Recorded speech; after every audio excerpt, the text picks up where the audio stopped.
gente vai falar a partir de agora de assuntos que têm um pouco a ver com política, porque tudo tem a ver com política, religião tem a ver com política, economia tem a ver com política, nossa vida diária, tudo tem a ver com política. Então a gente vai acabar falando um pouco sobre isso de uma forma mais macro. Nesse material que vocês receberam aí, há um material didático, coisa de professor de ensino médio. Tem uma folhinha aí, não tem? De um lado dessa folhinha tem uma linha do tempo, uma linha do tempo histórico. Eu sou professora de história desde 2009, então são mais de 10 anos dando aula em escola pública e privada. Tem um político que fala uma coisa engraçada, né? Eu vou fazer na vida pública o que eu fiz na privada. Mas, corrigindo, né? Eu dei aula em escolas privadas e em escolas públicas. Então eu fiquei aí com alguns cacuetes de professora de ensino médio. Um deles é essa linha do tempo.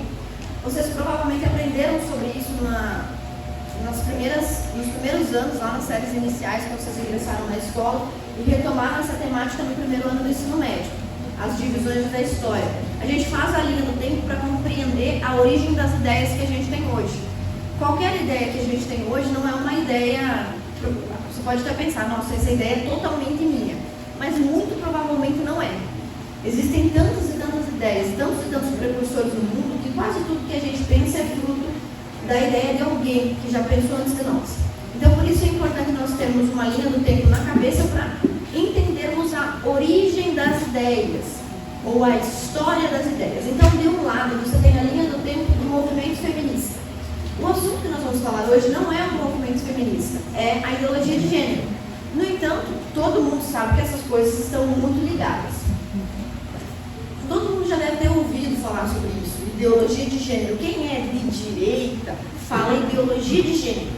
Quem é de esquerda fala teoria de gênero. Já perceberam essa diferença? O pessoal que defende o gênero como teoria não gosta que as pessoas de direita chamem de ideologia. Então, tanto faz. A gente vai chamar de teoria o que alguns chamam de ideologia. Nós vamos falar sobre a teoria de gênero, as suas origens e os seus efeitos práticos e também as suas raízes teóricas. Para isso é importante essa linha do tempo. Nessa linha do tempo vocês têm em cima a classificação de 3 ondas do movimento feminista. Primeira, segunda e terceira onda. Isso vocês já devem ter ouvido em muitos lugares. A primeira onda do movimento feminista lutava pelo direito ao voto. Já ouviram isso, né? A segunda onda do movimento feminista lutava pela liberdade sexual. Vocês já devem ter ouvido isso. E a terceira onda do movimento feminista o que é? É a onda da teoria de gênero. Vocês talvez estejam... O nível de imersão que as pessoas têm em pautas políticas é diferente. Você deve conhecer alguém que não sabe nem o que é direita nem esquerda, nem não quer saber de nada. E você também deve conhecer pessoas que respiram política, que discutem, que fazem parte do grupos de WhatsApp. Independente do seu nível de imersão, você com certeza já foi afetado pela teoria de gênero, pelas ideias feministas em algum momento. Por exemplo, não sei se é a escola dos seus filhos, quem aqui é pai ou mãe? Levanta a mão, é pai e mãe. Ok, muito obrigada. Igreja frutífera essa aqui. O mundo namora bastante, parabéns. Olha só, na escola do seu filho, talvez já tenha acontecido a transição entre o dia do pai e o dia da mãe para o dia da família. A família é um negócio muito bonito, não é? Legal pra caramba. Então pensa, que bonito, lá na escola do meu filho, olha como eles são inclusivos, como eles são respeitadores. Eles tiraram o dia do pai e o dia da mãe e agora tem o dia da família. E todo mundo que é cristão é a favor da família e acha tudo muito bonito. E a gente nem percebe que isso tem a ver com a estratégia do próprio movimento feminista ao longo dos anos, e a gente vai ver como que isso aconteceu, para despessoalizar a figura materna e a figura paterna. Uma das coisas que mais diferencia o homem e a mulher é o nascimento de um bebê. Então vamos lá. Um homem e uma mulher solteiros, eles podem fazer quase tudo. E eles são bem livres, né? Quem é casado, mal lembra aí de quando era feliz, né? Muito tempo atrás. Mas enfim, quando você fala com alguém que é solteiro, a pessoa, você vê que a pessoa está cheia de sonho, que eu vou viajar, que eu vou fazer isso, que eu vou fazer aquilo. Quando você se casa e tem filhos, há uma série de limitações. Essas limitações são marcadas pela nossa identidade. Um vira o pai e o outro vira a mãe. E aí quando vai dar a primeira briga, um diz pro outro, pega essa criança, tu é o pai, pega tu é a mãe. Ou seja, quando nasce um bebê, nasce também a identidade masculina masculina e feminina ainda mais reforçados do que antes. Fica ainda mais claro quem é a mãe e ainda mais claro quem é o pai. Então, dentro de uma família, os estereótipos de gênero, já devem ter ouvido isso, né? Os estereótipos de gênero, eles são reforçados, ainda mais sentido. Geralmente a gente espera que a mãe providencie a comida do bebê, certo? Porque ela tem os seios que amamentam. E o marido se prevalece e acha que ela tem que fazer a comida dele também. E todo mundo se prevalece no Natal, sua mãe faz o frango, o marido não faz nada, só compra cerveja. Tudo bem. Ou não, né, pastora, que pode beber? Pode beber ou não pode, pastor? Mais ou menos. Oi? Aqui nessa igreja pode beber ou não pode? Se tiver gelado, pode. Só se tiver gelado. Beleza. Bom, eu cometi meio heresia aí, mas então, essa ideia de tirar o dia do pai e o dia da mãe da escola é uma ideia relacionada às teóricas feministas mais radicais que você pode imaginar. Eu tenho quase certeza, por exemplo, que nenhum de vocês aqui conhece ou já leu um livro de uma feminista chamada Monique Wittig. Talvez vocês nunca tenham visto. Ela escreveu um livro chamado O Corpo Lésbico. Ela é uma feminista e dentro dos livros dela, ela defende a ideia de nós aniquilarmos da sociedade a noção de pai e mãe e trocarmos esses conceitos por responsável, progenitor, conceptor, qualquer palavra que seja de gênero neutro. Ou número 1, progenitor 1, progenitor 2, não sei se vocês já viram essas matérias em algum lugar. Olha só, são coisas que estão muito ligadas às ideologias que foram concebidas há 40 anos atrás. Quando isso acontece na escola dos nossos filhos, a gente é muito enganado. A gente tem um coração bom, vai na igreja, é inocente, a gente é muito enganado. Por exemplo, o professor fala o seguinte: olha, nós vamos tirar o dia do pai, porque o pai é primeiro, porque o pai ele trabalha menos para criar criança, então fica menos sentido, né? Olha, nós vamos tirar o dia do pai porque tem criança que não tem pai. Já ouviram isso? Então, é por isso. Qual é a justificativa? Olha, nós vamos tirar o dia do pai porque o pai, tem criança que não tem pai, daí vem o dia dos pais, essa criança chora. Ué, mas também não tem criança que não tem mãe?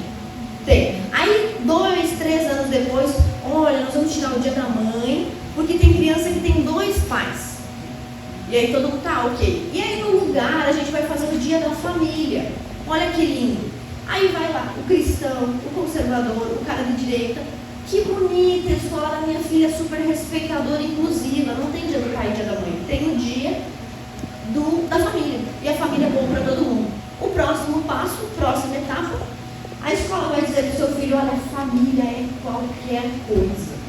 Quando uma coisa é qualquer coisa, ela não é nada. Quando uma coisa é tudo, ela não é nada.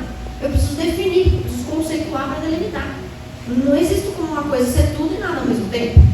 Certo? Então, eu preciso dizer o que é família. Se tudo é família, esse prédio, essa cadeira é família, um aglomerado é família, macho é família, o clube de futebol que você vai é família, o que é família? E os conceitos vão se modificando e a gente nem percebe. E tudo isso escrito, premeditado na literatura feminista. Outros exemplos, talvez, que possam mostrar para você como isso é bobo, porém tem raízes nocivas. O seu filho é índio? Tem algum índio aqui? Mas na escola comemora o dia do índio ou não? Tem alguma criança aqui que é árvore? Seu filho não teve um bebê, você teve uma mudinha que virou uma árvore? Não. Mas na escola tem a semana da árvore, tem a semana do... Tem tudo, tem dia de tudo. Tem o dia da consciência negra. Tem criança que não é negra, mas tem o dia da consciência negra. Então por que não pode ter o dia do pai e da mãe? Passa despercebido, mas tudo isso tem raízes profundas nessa linha do tempo que vocês estão vendo aí.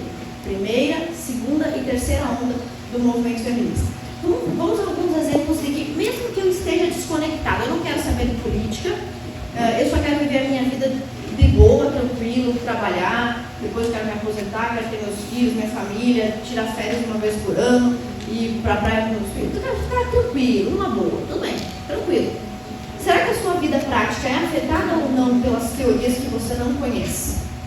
Eu vou dar alguns exemplos de governos anteriores, de projetos de lei ou de episódios relacionados à nossa vida prática, à nossa família. Vamos lá. Essa daqui é a ministra, eu não sei falar muito bem o nome dela, se tiver alguém que domina francês, eu acho que é Louis Linda Valois. Não tenho certeza se é assim, mas acho que é esse o nome dela. a antiga ministra dos Direitos Humanos, antiga dos outros governos, quer urgência na aprovação do projeto de Jean Willis para autorizar a mudança de sexo em crianças.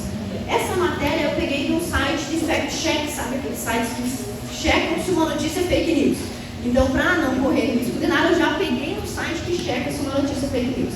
E a matéria diz assim, ó, segundo o texto, menores de idade desse projeto de lei poderão fazer um pedido com autorização dos pais ou de um juiz, caso os responsáveis legais, por alguma razão, não deem permissão para a troca de sexo para quem é menor de idade. Então, será que isso afeta ou não a nossa vida? Com certeza. Mesmo que você não goste de discutir esse assunto, mesmo que você não goste de ler esses livros, lá no Congresso existem pessoas discutindo e debatendo todos os assuntos que vocês podem imaginar. Desde a taxação da agrotóxico, redução do ICMS do vinho, armamento, legítima defesa, imposto sobre as igrejas, imposto sobre doação. Por mais que você não se interesse por algum assunto, os políticos vão discutir esse tema. Outro exemplo, procura esse vídeo pra gente, por favor, 23A. Outro exemplo, o MEC, né? Ministério de Educação e Cultura. No MEC, nos governos anteriores, esse cara que vocês estão vendo aí, o André Lázaro, ele era o secretário nacional de alfabetização. Hoje nós temos um secretário nacional de alfabetização chamado Carlos Nadalim, que é um diretor de escola infantil, que é um cara muito, muito talentoso. Ele já produziu mais de 20 programas de alfabetização para você usar com seus filhos, se você ainda não conhece, é muito legal. Mas bom, olha o que o André Lázaro fez, que deixou todo mundo chocado, inclusive os jornalistas que não se chocam com mais nada. Né? Bota lá, por favor. O que aconteceu?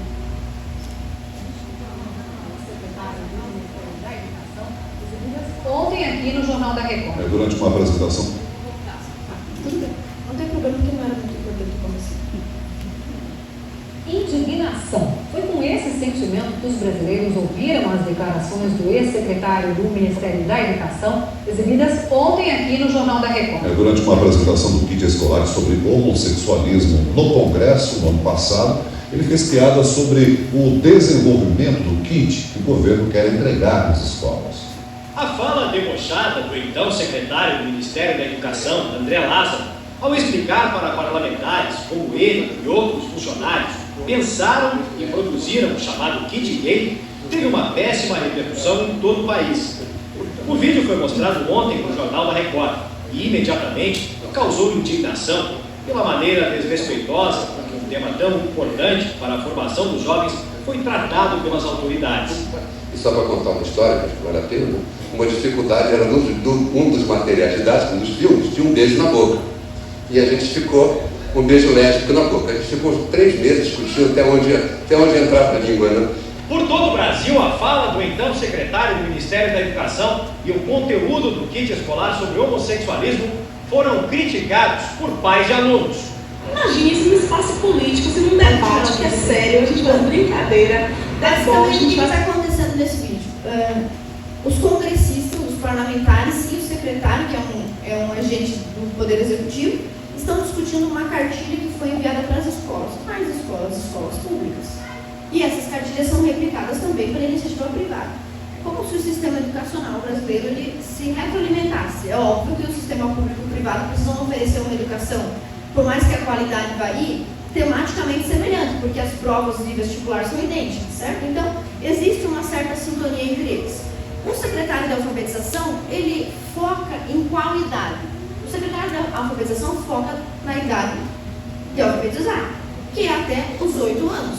Ou seja, o secretário e os congressistas os parlamentares estavam discutindo 3 meses sobre um beijo lésbico com crianças com menos de 8 anos no material didático enviado para as escolas. Por mais que eu, você, o pastor, a gente diga, eu não quero me meter nesse assunto político e ideológico, eu não quero saber sobre isso. Os parlamentares e os agentes públicos, os secretários, os ministros, eles vão deliberar sobre isso. E como todos nós estamos atrelados ao sistema público de inúmeras formas, a gente usa o sistema público de saúde, a gente usa o sistema público educacional, de todas as formas, a gente usa a previdência pública, a previdência social. Então, a nossa vida é definida por pessoas que debatem assuntos mesmo que nós não nos interessemos por eles. E isso afeta a nossa vida prática. Imagine que você dá uma educação específica para o seu filho, A ou B, não vou entrar na questão se a sua educação é melhor ou não, mas é a sua educação, você tem esse direito. O Brasil é signatário de um acordo internacional que é supraconstitucional, ele vale mais do que a Constituição, que diz que os pais têm direito de escolher o gênero de educação que seus filhos vão receber, que tipo de educação vão receber, e eles têm primazia na formação moral e religiosa dos seus filhos. Isso quer dizer que você que vai dizer para o seu filho com que idade que ele vai aprender sobre beijo lésbico. É você que vai dizer para o seu filho se beijo lésbico pode ou não pode. É você que vai dizer para o seu filho se tem que fazer sexo antes ou depois de casar. É você que vai dizer para o seu filho o que pode e o que não pode em matéria de moral e em matéria de religião.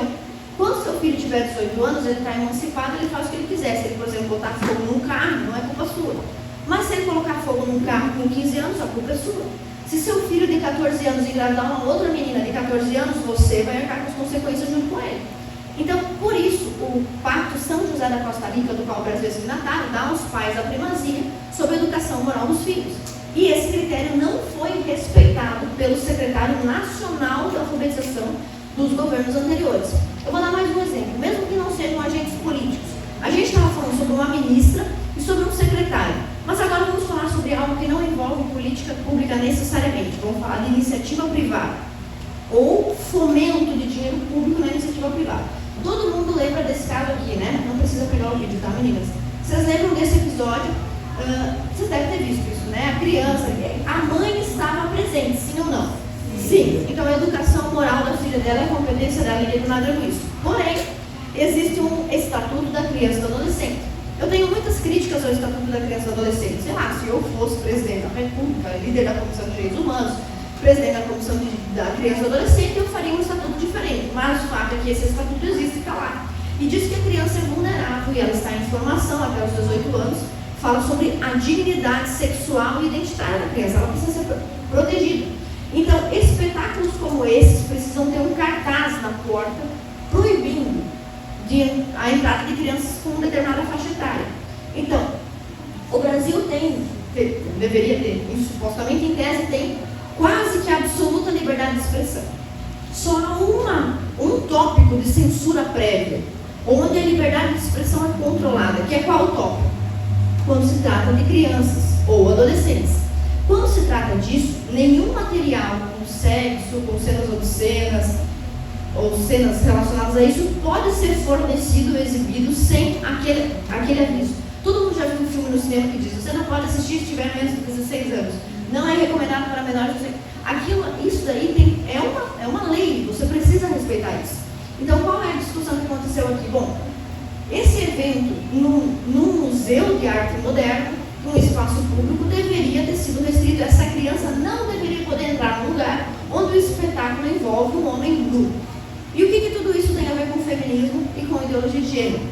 Feminismo e ideologia de gênero, em tese, fazem parte de um programa de revolução sexual. Eles são, digamos assim, o primeiro, o segundo e o terceiro passo de uma mesma revolução. A ideologia de gênero, a teoria de gênero, é o terceiro passo. Por isso que nessa linha do tempo que vocês receberam aí, primeira onda, segunda onda, terceira onda. Lá na terceira onda você está vendo quais são as pautas defendidas. Você vai ver ali as pautas relacionadas à identidade de gênero, à teoria de gênero. Por que esse assunto é importante? Porque é um assunto democrático e de interesse das famílias. Quando o assunto teoria de gênero foi votado no Congresso, os parlamentares, por mais que a maioria de nós não gosta dos deputados, não gosta de político, né? Todo mundo guardou a carteira quando eu entrei aqui, eu percebi, eu senti isso no ar. Tudo bem, não tem problema. A questão é, os políticos de uma certa forma representam o povo. Nem sempre, mas enfim, deveriam. Por quê? Porque de uma certa forma o povo vai lá e pressiona o seu deputado, certo? Se o senhor votar isso aqui, tá. Pode ver no caso do Lula, nas últimas declarações dele sobre o aborto. Vocês viram que ele fez declarações pró-aborto, a comunidade evangélica caiu em cima dele e ele teve que se corrigir, certo? Então, por mais que o político seja poderoso, esteja num grande partido, as pessoas que estão na política, elas têm um certo medo da reação popular. Então, quando foi votado no Congresso essa pauta, vamos ou não incluir gênero no currículo das crianças?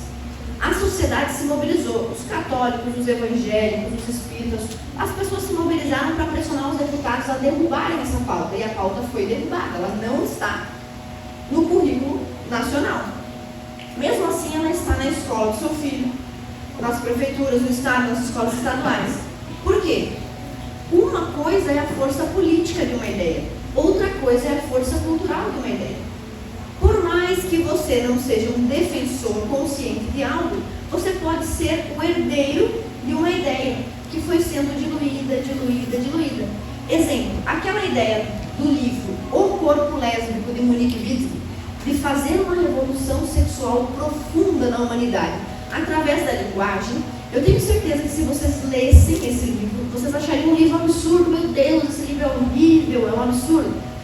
No entanto, muitos de nós defendem a substituição do dia do pai e da mãe pelo dia da família, porque não percebem a conexão de um fato com o outro. Por isso a importância de nós entendermos a origem das ideias. Tá? Então, aqui eu ia mostrar para vocês, como vocês já conhecem, talvez já tenham visto, um vídeo de uma senhorinha na tia do Zap, no programa da Fátima Bernardes, sabe qual é o programa? E ela fala sobre esse episódio do homem nu. Aí eu ia mostrar esse vídeo para vocês, mas é só para vocês se lembrarem, caso tenham assistido. Esse vídeo mostra bem a distância entre o cidadão comum, era uma tia comum lá, uma senhorinha, no programa, e a opinião do mainstream, que é dos artistas, dos políticos, e como há um abismo entre essas opiniões. Mas bom, qual é a origem da ideologia de gênero, ou da teoria de gênero, vamos chamar assim, que é assim que eles gostam de falar. De qualquer forma, a teoria de gênero, mesmo pelo nome que eles escolheram, é uma teoria, certo? O que é uma teoria? É quando um cientista, ou um grupo de cientistas, eles têm uma hipótese para explicar algo. É uma teoria. Por exemplo, a gravidade é uma teoria da gravidade? Como é que a gente chama isso? Lei. Lei da gravidade.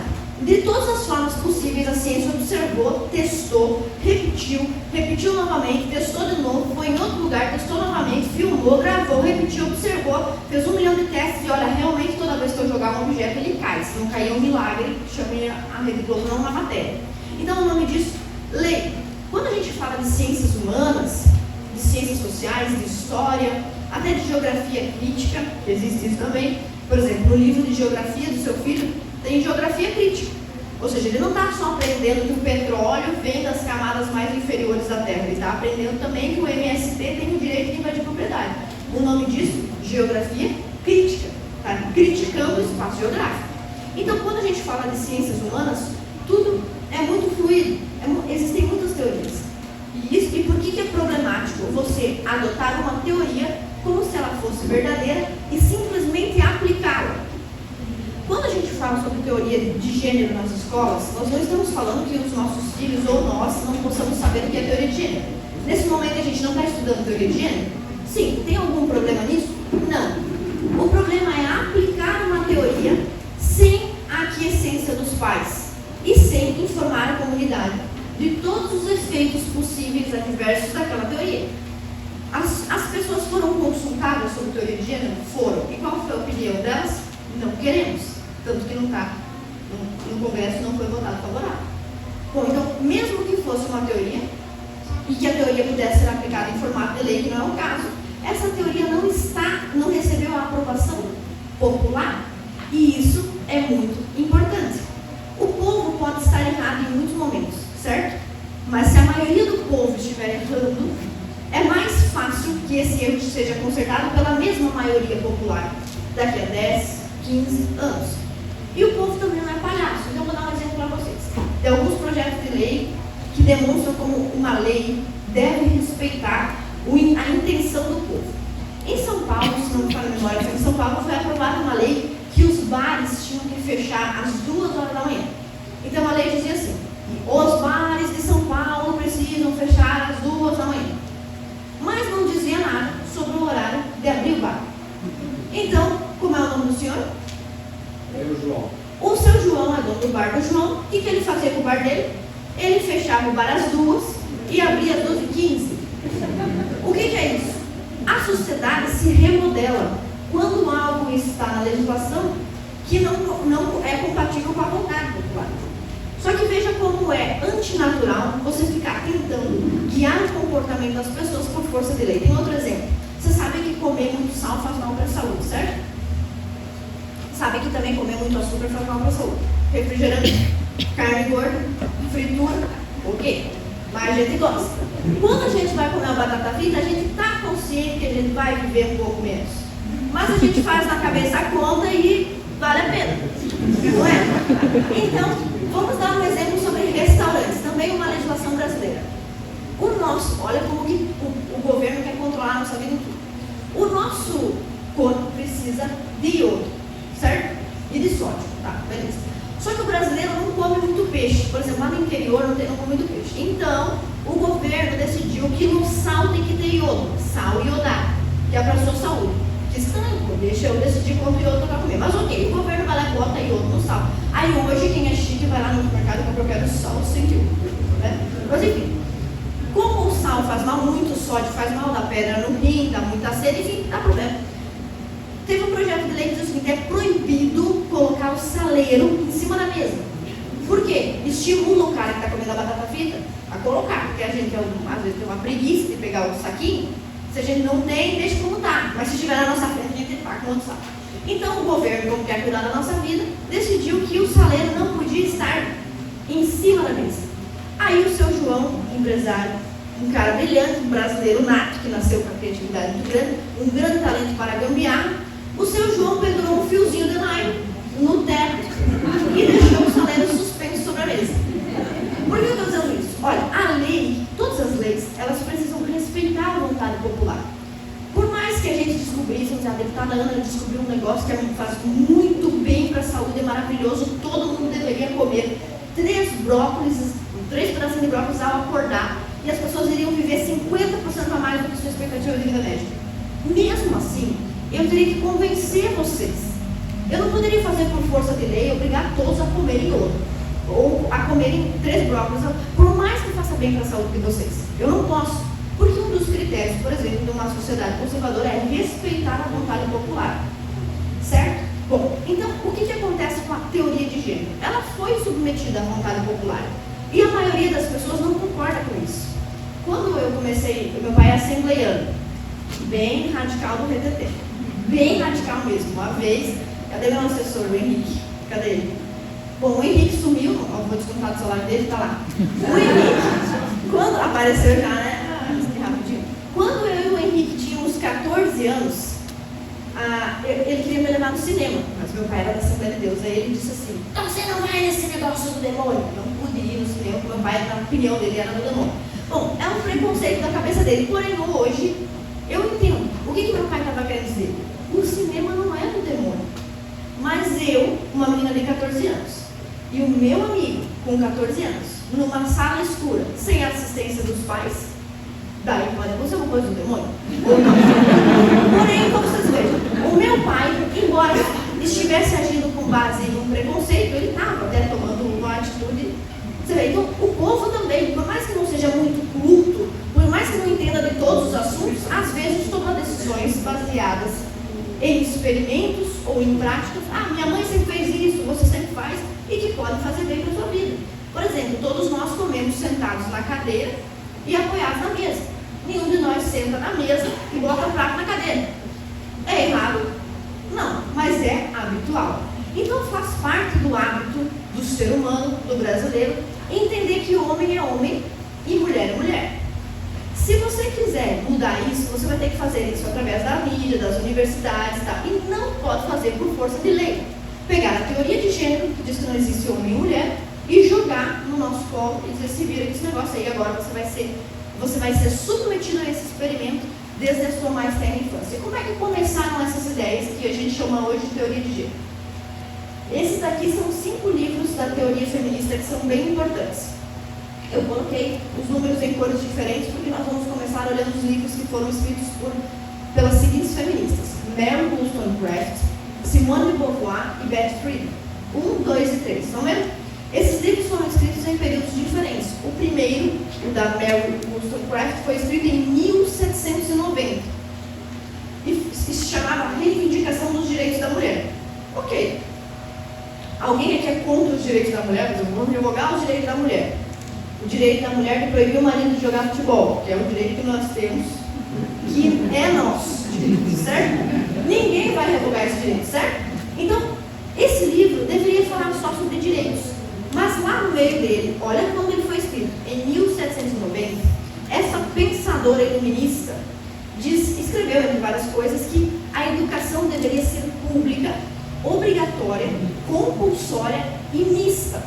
Ou seja, os meninos e as meninas devem estudar juntos e aprender as mesmas coisas, que é exatamente o que a gente faz hoje. Ok. E ela diz o seguinte: se nós fizermos isso, se todos os meninos e todas as meninas forem para as escolas aprender as mesmas coisas, quando eles tiverem 15, 20 e 25 anos, eles serão iguais.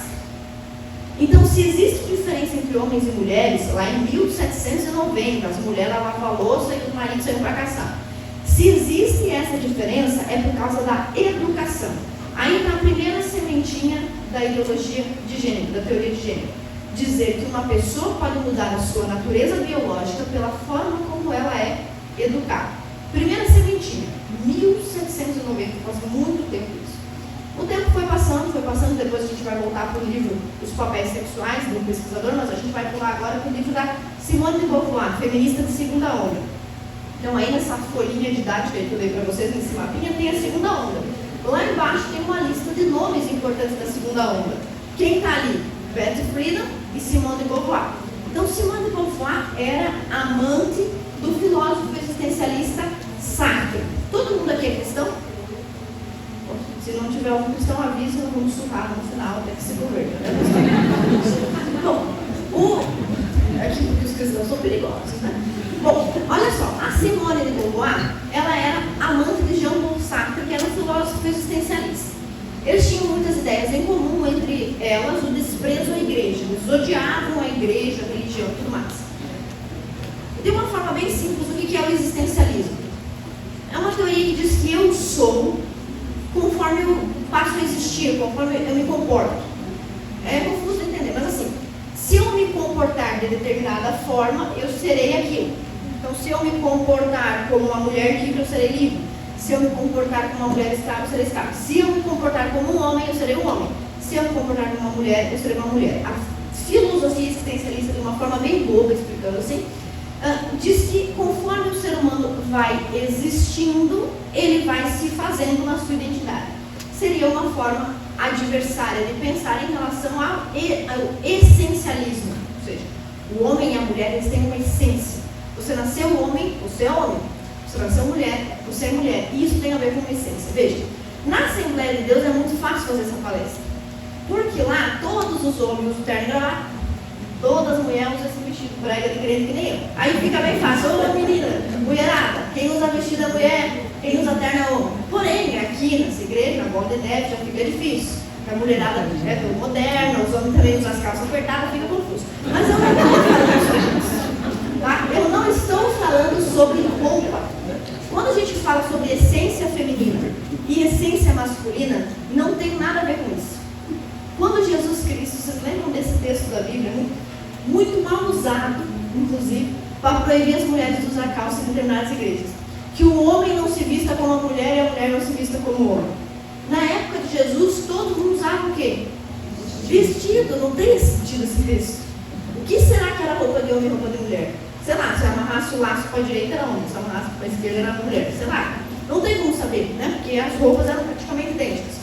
Mas o que esse texto quer dizer? O que essa verdade bíblica quer dizer? Que o homem seja homem e a mulher seja mulher. Simone de Beauvoir, quando ela escreve esse livro aqui, O Segundo Sexo, ela está contestando, aliás, todos os textos feministas, todos os livros feministas, eles não contestam essencialmente o machismo. Eles contestam primeiramente o cristianismo. Primeiramente, todos os livros precisam destruir as premissas cristãs. Várias coisas que estão na Bíblia ofendem as mulheres feministas. Por exemplo, recentemente, quem conhece um cantor evangélico chamado Leonardo Gonçalves? Já ouviu que ele tem um hino bem bonito lá na Igreja Adventista. E recentemente ele fez uma live com uma feminista no canal dele, que tem mais de 1 milhão de espectadores. Essa mulher feminista foi nesse canal de um homem cristão e ela ficou a live inteira destruindo a autoridade bíblica. Por que ele não falou de direitos iguais, de votar, de qualquer coisa? Porque é essencial para o movimento desconstruir a autoridade bíblica. Até o fato de Jesus ter nascido homem as ofende. Tanto que já existe um movimento espiritualista feminista que crê em uma grande deusa, que prega a volta do matriarcado. Então elas se ofendem com as verdades bíblicas. Tem verdades bíblicas que são aparentemente inconvenientes. Por exemplo, quando Deus escolheu o sacerdócio, ele disse que tinha que ser essencialmente homem, não é? Não podia ser mulher. Então pode ser que as mulheres se chateiem com isso. Então o movimento feminista pega esses tópicos da Bíblia e ele é essencialmente contraditório à Bíblia.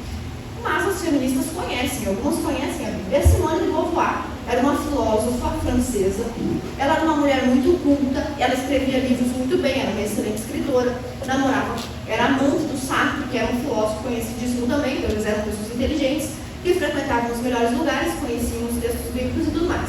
O livro dela se chama O Segundo Sexo, porque diz que a mulher é secundária. O homem é primário e a mulher é secundária. Primeira coisa que a Simone de Beauvoir vem fazer é mostrar que ela quer mostrar para as mulheres que ser mulher é pior do que ser homem. Por exemplo, ser homem é bom, ser mulher é ruim. Primeira coisa. E o próximo passo é mostrar que, já que ser mulher é ruim e ser homem é bom, o que as mulheres devem defender é o fim da distinção entre homem e mulher. Assim fica todo mundo empatado. Então, o que a Simone escreveu? Se você olhar o texto bíblico, ou o mito da criação, por exemplo, vamos para a Índia, vamos para o Egito, vamos olhar os mitos da criação, como o homem foi criado. Todos eles colocam o homem em primeiro lugar e a mulher em segundo. Isso quer dizer que a mulher é menos importante do que o homem. Nesses mitos. Bom, vamos lá. Deus demorou 6 dias para criar tudo que existia. Ele criou primeiro as coisas mais importantes ou primeiro as menos importantes? Não existe esse fundamento. A primeira coisa que Deus criou foi a luz. Vamos supor que ele tivesse criado todos nós no escuro. Não existisse luz nenhuma. Faria sentido? Não, então a luz é bem importante. Depois ele criou as plantas. E depois ele criou o churrasco.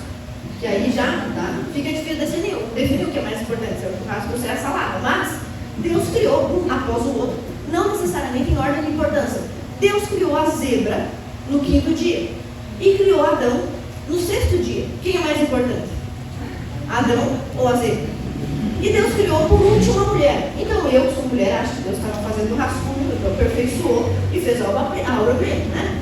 Mas enfim, não existe essa correlação. Mas para Simone de Beauvoir era necessário provar que a mulher é o segundo sexo, que ela é menos importante, que ela é secundária.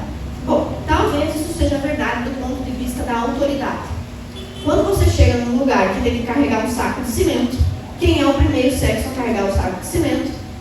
O homem, porque ele tem superioridade física. Então a Simone de Beauvoir descreve todo o comportamento feminino e masculino com base no fato de que o homem é mais forte e que a mulher é mais fraca.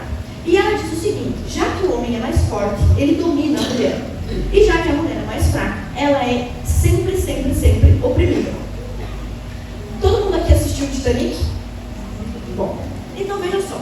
Quando a Simone de Beauvoir diz que o homem é o sexo primeiro, filosoficamente, ela não está errada. Porque filosoficamente, ok, Deus criou primeiro o homem é a medida de todas as coisas, e tudo bem, ok. Porém, socialmente, isso não é verdade. Naquela cena fatídica do Titanic, em que o navio bate num iceberg e as pessoas começam a correr para perto dos botes, tem um monte de guardinhas nas beiradas do navio gritando o quê? Primeiro, mulheres e crianças. Primeiro, vamos supor que o seu João chegasse lá na beira do guardinha e disse: "O seu João, eu trouxe aqui um livro de Simone de Beauvoir que diz aqui que eu sou o primeiro sexo." O guardinha ia dizer: "O senhor pare de usar maconha, se retire, que não tem nada a ver com filosofia, o senhor vai morrer junto com todos os outros." Nesse naufrágio, a maior parte, a esmagadora maioria das pessoas que morreram foram homens. Quem foi para os botes? As idosas. Você veja, qual o fundamento para você salvar a mulher? Primeiro, porque a mulher é capaz de gerar uma vida. Porém, a idosa não vai para gerar vida e nem produzir nada. Mas eu vou botar os idosos primeiro, depois as crianças, depois as mulheres, depois os gatos das madames e por último os homens. Tanto é assim que isso é assim há tanto tempo. Vocês conhecem alguma DPCAM? DPCAM, delegacia. O que diz o nome da delegacia? Delegacia de Proteção da Criança, do adolescente, da mulher e do idoso. Faltou só quem? Poderia ser a delegacia de todos, exceto homens adultos. Por quê? A vida do homem não é tão importante quanto a vida da mulher, socialmente falando. Até Jesus disse à mulher: olha, você tem que obedecer seu marido. Trabalho é chato, um pouquinho chato, ter um marido meio fora da casinha. É chato. Só que para os maridos ele disse: você tem que dar a sua vida pela mulher. É melhor ser obediente ou ser morto? Bom, quer ver um exemplo disso? Se vocês procurarem na internet como a mídia, como as feministas dominam a mídia, a universidade, vocês vão ver várias matérias que mostram como que todos cooperam, todos colaboram para fazer com que as mulheres sempre se sintam inferiores, mesmo quando elas estão em posição de superioridade. Tem uma matéria que não está aqui no slide, vocês podem pesquisar no celular depois, que diz exatamente assim. Olha como diz a matéria. Apesar de morrerem mais homens, poderia acabar aí a matéria, né? Apesar de morrerem mais homens, vírgula, as mulheres são as mais afetadas pelo Covid. Como é que uma pessoa está mais afetada do que a que está morta? Não tem como. Mas então por que essa matéria? Por que essa matéria existe? Porque nós precisamos continuar reforçando na cabeça das mulheres que elas são um sexo infeliz, um sexo oprimido, porque só assim elas vão abrir a sua mente para o próximo passo, que é o passo de dizer que não há diferença entre homens e mulheres, e que para a mulher é vantajoso que não haja essa diferença, já que ser mulher é ruim e ser homem é bom. Então essa matéria é uma delas, mas tem várias. Tem uma outra que diz assim: aqui essa igreja, por exemplo, não é machista, porque a matéria diz o seguinte: segundo pesquisas, vírgula, o ar-condicionado é machista. Então, o pastor que botou só ventilador é um pastor muito feminista. Então, o que isso quer dizer? Por que eles escreveram essa matéria? Porque o ar-condicionado geralmente serve para gelar o lugar. E quem é que sente mais calor? Os homens. Quem aqui é casado está com o cônjuge aqui hoje, marido e mulher? Quando você entra no carro, você sabe que o seu marido pega o carro e põe era glacial congelante. Não é, mulherada? E a mulher desliga com frio, bota o casaco, bordado. Por quê? O que isso quer dizer? O homem, ele sente, no geral, mais calor do que a mulher. O ar-condicionado, no geral, ele está ligado para esfriar o lugar, né? Ele liga o ar-condicionado para esquentar. Então, veja como isso acabou gerando na cabeça das pessoas a ideia de que o ar-condicionado é machista. E tem duas matérias. E uma delas diz pesquisa, e a outra diz estudo. Ou seja, os caras levaram o negócio a sério, o ar-condicionado realmente é machista. Então, a Simone de Beauvoir começou a criar nas mulheres a ideia de que ser mulher era pior do que ser homem. E a Mary Wollstonecraft, 200 anos antes, já tinha começado a criar a ideia de que se eu educasse mulher como homem e homem como mulher, eles seriam iguais. Bom, depois vem a Beth Friedan. A Beth Friedan publica A Mística Feminina. O título já diz tudo. A mística feminina... antes de eu falar da mística feminina, eu lembrei mais uma vez. Quem mora em casa, quem mora em casa, morar em casa é um negócio mais arriscado aqui no Brasil, tem 60 mil homicídios por ano, do que morar em apartamento. Quem mora em casa já passou por essa experiência, tá? Você e seu marido, bem bonitinho, quentinho lá, assistindo Big Brother, né, pastor? Bênção de Deus. E aí o que acontece? Desliga a TV, vamos dormir. Quando você diz vamos dormir, amor, de repente, na janela da área de serviço, a mulher olha para o marido e diz: bem, vai lá ver. Aí, o que isso quer dizer? O que isso tem a ver com o segundo sexo? O segundo sexo, que é a mulher, segundo Simone de Beauvoir, olha para o primeiro sexo, que é o homem, e diz assim: vai lá ver, porque se for de repente um marginal com um fuzil, morre você e eu tenho tempo de escapar. É basicamente isso que acontece, porque o marido, alguém tem arma aqui, além do meu marido? Ninguém, porque a policial militar, aquele tem arma.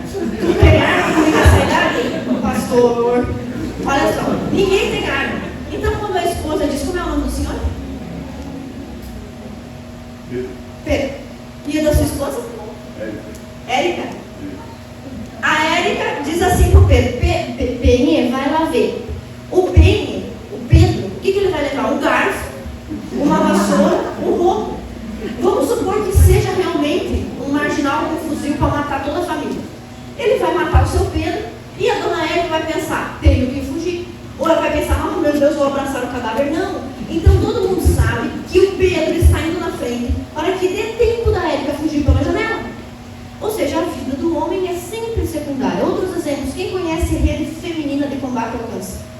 Já ouviram falar?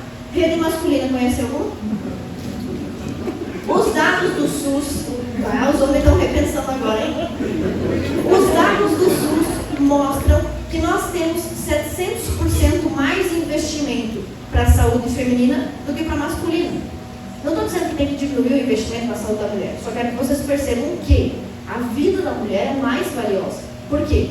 Porque se entende que ela pode gerar outra vida, ela tem que ficar viva para gerar essa outra vida. Por exemplo, um homem, ele pode dormir com 100 mulheres e depois morrer. No minuto seguinte, porque ele já fecundou 100 mulheres e ele se tornou completamente dispensável para a existência daquelas vidas, certo? A mulher, ela precisa sobreviver 9 meses, mais o período da amamentação, e como ninguém quer pegar criança de 3, 4, 5, 6, 12, 18, às vezes nem 32 anos ainda está no colo da mãe, a mulher precisa sobreviver mais 40 anos após gerar a prova. Então, a vida da mulher tem um valor social superior à vida do homem. Então, quando Simone de Beauvoir escreveu O Segundo Sexo, ela estava tentando colocar nas mulheres uma nova forma de enxergar a sua própria natureza. Veja, se a gente olhar os livros da Bíblia que foram escritos na Antiguidade, os livros egípcios, os livros gregos, os livros da Idade Média, você não vai encontrar um monte de livro lá de um monte de mulheres infelizes por serem mulheres. Por exemplo, um poema, como é difícil ser mulher, não tem esses textos. As mulheres na Antiguidade, e os homens também, eles sofriam muito mais do que nós, só fome, miséria, frio. Não era como hoje, você pode pedir um iFood. Hoje, um mendigo pode comer um frango inteiro, se ele juntar o que ele ganha em 45 minutos no semáforo. Um frango inteiro era o que uma família operária comia em uma semana há 200 anos atrás. Eu não estou dizendo que a vida do mendigo é fácil. Outra coisa, você sabia que 85% dos mendigos são homens? Você sabia que 7 vezes mais homens se suicidam do que mulheres? Tudo isso tem a ver com a situação masculina. Você já viu campanha contra o suicídio masculino? Já viram campanha por maior longevidade? Você sabe que os homens eles são mais fortes que as mulheres? Eles aguentam mais peso, eles correm mais rápido, têm maior potência aeróbica e morrem antes. Em média, 7 anos antes. E pode ver uma outra coisa. Vamos ver uma outra coisa. Tem um casal, quando morre a mulher, o marido não morre em seguida. Porque ele fica 6 meses sem encontrar a margarina. E quando morre o marido, a mulher não fica viva mais 45 anos. A mulher já 102. Por que nós temos uma expectativa de vida feminina tão superior à masculina se os homens são mais fortes? Porque existe uma série de compensativos sociais para proteger a mulher, para dar a primazia social à mulher. E é lógico que a Simone de Beauvoir não falou de nada disso. Por que ela não falou nada disso? Porque ela queria fazer com que as mulheres se sentissem sempre insatisfeitas. E ela conseguiu isso. Essa é a primeira etapa da ideologia de gênero. Ela com certeza conseguiu isso. Eu não sei se aqui tem algum casal tradicional. Talvez o seu Pedro e a dona Érica, que eu estou vendo ali que ele já tem mais de 18 anos. Talvez ele seja um casal mais tradicional. Onde o seu Pedro lava o carro, não sei se é a sua casa assim. O marido lava o carro, o telhado, a garagem e a calçada. A mulher lava a louça, a roupa e tudo está para dentro. Basicamente isso. Bom, a mulher tem as suas atribuições sociais. E o quê? E o homem tem as suas. Exemplo. A dona Érica, quando foi para namorar com o seu Pedro, ela chegou na casa para conhecer os pais, a mãe, os irmãos, a cunhada, agradar todo mundo. O seu Pedro foi na casa da família da dona Érica para agradar todo mundo. Quando a dona Érica chegou, a primeira coisa que a mãe, que a sogra observou, eu vou ver se essa menina vai levantar para lavar a louça. Porque se ela não lavar a louça, eu estou vendo que é preguiçosa, não vai cuidar do meu filho. É uma cobrança social, correto? É uma cobrança social. A gente sabe que existem muitas cobranças sociais sobre as mulheres.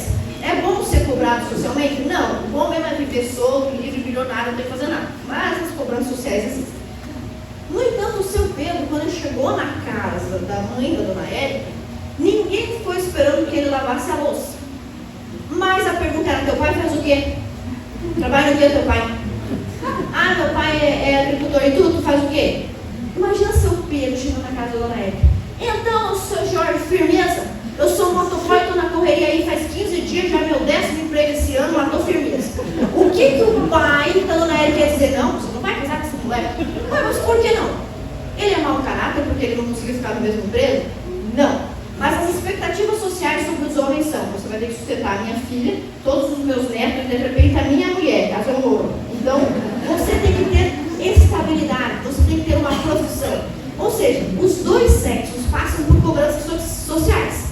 Das mulheres se esperam, sei lá, que elas saibam lavar a louça e a roupa. Dos homens se espera que eles saibam trabalhar.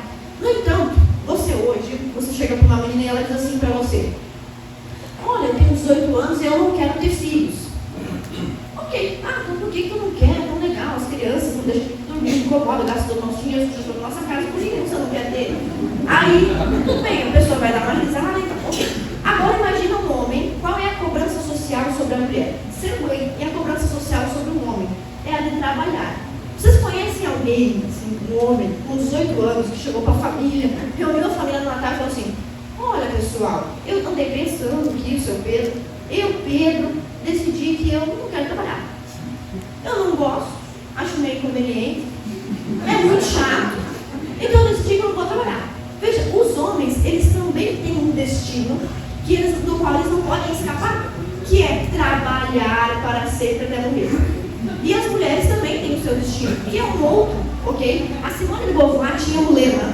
O lema dela, do livro, era: a biologia não é um destino. Tá ok, realmente você pode ser uma pessoa muito espetacular e romper com as barreiras do seu sexo. Mas, no geral, os homens precisam trabalhar e as mulheres precisam cuidar dos filhos, porque não tem como viver a vida de outra forma. Então, essa primeira contestação é a contestação da própria natureza humana, que os homens não sejam homens, que não tem nada a ver com a cor da roupa, com ser machão, com ser violento, e que as mulheres não sejam mais mulheres, que também não tem nada a ver com vestido, com nada disso. Com essência feminina e essência masculina. Tudo nos homens chama o trabalho. Isso sempre foi assim. Essa é a essência do homem. O menino, desde pequenininho, você pergunta para ele. Para a menina, você até pergunta: o que tu quer ser quando crescer? Aí a menina diz: eu quero ser ex-BBB. Tipo, tá, deixa. A gente olha e pensa: depois ela muda de ideia. O menino, o que você quer ser? Quero ser jogador de futebol. Mas, meu filho, tu já se preocupa, porque jogador de futebol é só um Neymar que tem. Todos os outros são pobres. Daí tu já vai: olha, meu filho, isso não dá. Por que tu não vai fazer engenharia elétrica? Por que tu não vai ser contador que tem emprego garantido, ainda mais com a legislação do Brasil, que tem custo para tudo? Pô, meu filho, vai fazer. Todo mundo se preocupa desde pequeno com o que o menino vai fazer. Bom, essas cobranças sociais, elas são complementares. Se o homem trabalhar até morrer, a mulher poderá cuidar dos filhos. Bom, mas na minha casa eu não quero que seja assim. Ok, beleza, na sua casa você pode fazer uma noite diferente, mas você vai ter que achar alguém, fazer um acordo com essa pessoa e seguir sua vida. Esse acordo diferente, ele não pode ser válido para todo mundo o tempo todo. Senão não há o que se esperar da sociedade. Eu, por exemplo, tenho muita sorte, porque o meu marido, ele lava toda a louça. Eu não sei o que... Sério, ele lava, ele vê uma louça e ele lava. Foi a primeira coisa que eu reparei nele, inclusive. Ele também lava. Mas que bênção, né? Aí já o meu pai não lava nenhuma louça. E quando lava, quebra. Azar da minha mãe que orou pouco, né? Orei bastante. Bom, mas o que acontece? A Simone de Beauvoir, ela queria desconstruir os sexos e fazer com que a mulher se sentisse oprimida em ser o sexo masculino. Como que todas essas teorias se aplicam e vêm para a educação dos nossos filhos, e como a gente já incorporou a teoria de gênero sem perceber. Como é que nós vivemos a teoria de gênero como uma regra na nossa vida, mesmo que a gente diga: eu não sou feminista, eu sou cristão, eu não gosto de Simone de Beauvoir. Eu tenho certeza que todos aqui, se lessem os livros delas, não concordariam. Mas muitos de nós colocam as suas teorias em prática. Eu vou deixar para vocês pesquisarem e refletirem depois, mas que é uma frase extremamente feminista e que a gente ouve o tempo todo dentro da igreja. Dentro da igreja, na escola, em qualquer lugar. Não precisa levantar a mão, mas só reflita se você já ouviu essa frase. Minha filha, estuda e trabalha para não depender de... Já ouviram essa frase, né? Essa frase, ela é extremamente feminista. Tem como essa frase ser bíblica? Sim. Como é que seria essa frase versão bíblica? Minha filha, estuda e trabalha. Ponto.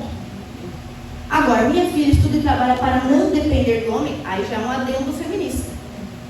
Por exemplo, quem tem filho homem aqui, você chega com seu filho e diz, desde pequenininho, a mulher tem 1 ano, fica no ouvido dele: meu filho, estuda e trabalha para não depender de mulher. O moleque fala: meu Deus, eu tenho que estudar e trabalhar para não alguma coisa. Tudo que a gente fala para os nossos meninos o tempo todo, meu filho, estuda e trabalha para tu ter um carro, para tomar uma mulher bonita. Estuda e trabalha para tu ter dinheiro para dar para tua mulher. Estuda e trabalha para tu dar para tudo para teus filhos. Para tu ter 70 anos, tu está brigando pela herança e ninguém te dá teu remédio da pressão. É isso que eles falam para os meninos. Viva para o outro. E para a mulher, viva para si. Essa lei da doutrina feminista. Mas vamos lá. Como é que isso se reflete nas nossas escolas? Mesmo que o professor às vezes ache que ele é cristão, que ele não tem nada a ver com a teoria de gênero, já está na cabeça das pessoas a ideia de que se nós criarmos homens e mulheres igualmente, eles vão se tornar iguais. Bom, aqui todos vocês estudaram em escola mista, né? Alguém estudou em escola single sex, que só tinha um sexo, só tinha menino na sua sala? Meu Deus, duas pessoas. Existe isso aí aonde, gente? Vocês são velhos, né? Aquela moça ali com 180 anos, ela estudou numa escola single sex. Até o seu Pedro estudou numa escola mista e a senhora estudou numa escola single sex. Mas ok, tudo bem, vamos respeitar a diversidade. Bom, mas no geral, homens e mulheres hoje são educados na mesma educação. Na mesma escola. Sabe aquele casal que cresceu na mesma cidade do interior, começou a namorar na 6ª série, casou, se aposentou. Esse casal viveu a vida toda junto, cresceu no mesmo lugar, os dois trabalhando na roça. E não adianta, um é homem e o outro é mulher. Você pega e dá um celular na mão do homem, um celular na mão da mulher. O homem vai lá assistir o comentário do jogo do Flamengo e a mulher vai ver vídeo de maquiagem. Fim. Por mais que você tenha dado a melhor educação possível, teve uma discussão entre um psicólogo canadense chamado Jordan Peterson e uma feminista. E a feminista disse assim para ele: o mundo todo está cheio de machismo. Por exemplo, no YouTube, a maioria, sabe o que é o YouTube, né? O Sr. Pedro, você sabe o que é? No YouTube, a maioria dos usuários são homens. Isso é machismo. Aí o Jordan Peterson respondeu: não, porque no Instagram, a maioria das usuárias são mulheres. Porque o que a mulher quer ver? Foto das outras para nós criticar. Cabelo, a unha, para falar que é ridículo, esse nariz é horrorosa, fica tirando foto desse ângulo, ridículo, não se enxerga. E o que o homem quer ver? Coisas em movimento. Inclusive as mulheres, eles querem ver em movimento, eles não querem ver foto parada. Então, eles querem ver carro, eles querem ver corrida, eles querem ver moto, eles querem ver futebol, eles querem ver uma pessoa batendo na outra, perseguição policial, assassinato, eles querem ver coisas em movimento. Isso é uma característica que está relacionada ao nosso sexo. Lembram da frase da Simone de Beauvoir? Sexo não é destino, biologia não é destino. Realmente, não é destino, mas é um indicativo de muitas coisas. Existem muitas. Se você for uma mulher e tiver uma filha menina, dê as opções femininas para ela, que a chance dela ser feliz é muito maior. Que está mais ou menos ali no âmbito do que ela gosta. Vamos dar alguns exemplos disso biológicos, exemplos científicos. Os homens são melhores do que as mulheres em algumas coisas, certo? Por exemplo, trair. Não, brincadeira. Não é verdade isso. Os índices são bem iguais, tá? Só para vocês ficarem felizes aí. Ó, os homens são mais fortes que as mulheres. Segundo uma pesquisa das Forças Armadas Americanas, do umbigo para cima, os homens têm 55% a mais de força. Desculpa, as mulheres têm apenas 55% da força de um homem. Então, se o homem tem força 100, a mulher tem 55. Obviamente, isso também não significa que nós sejamos umas completas inválidas, embora às vezes pareça. Então, o que acontece? Quando a gente vai sair de viagem com 2 malas, certo? Nós temos completa condição de pegar nossa mala, certo? Temos, porque não estamos manejando. Porém, a gente deixa ali. Aí o marido vem carregando 2 malas. Por que ele carrega 2 malas e nós nenhuma? Porque ele é mais forte. O senhor não trabalha no escritório, como é seu nome? Ele só está sorrindo aqui, esse Deus abençoado, como é seu nome? A Thaís trabalha no escritório com mais 85 mulheres. Trabalha a Thaís, mais 85 mulheres e o seu Pedro. Chega um rapaz da água, sabe a água? O litrão de 22 litros lá, o garrafão de 22 litros. Ficam umas 85 mulheres com sede, esperando o seu Pedro virar o galão. No dispensório de água. É ou não é? As mulheres têm ou não têm capacidade de virar? Tem, porém a gente quer evitar a fadiga em qualquer circunstância que a gente possa. Por exemplo, trocar um pneu, sabemos ou não sabemos? É óbvio. Para você apertar o parafuso, você aperta com a mão. Para você soltar, você solta com o pé. Por que foi feita essa regra? Para democratizar, porque as mulheres têm com o pé a força que os homens têm com a mão, certo? Então você não pode, quando parafusar com o pé.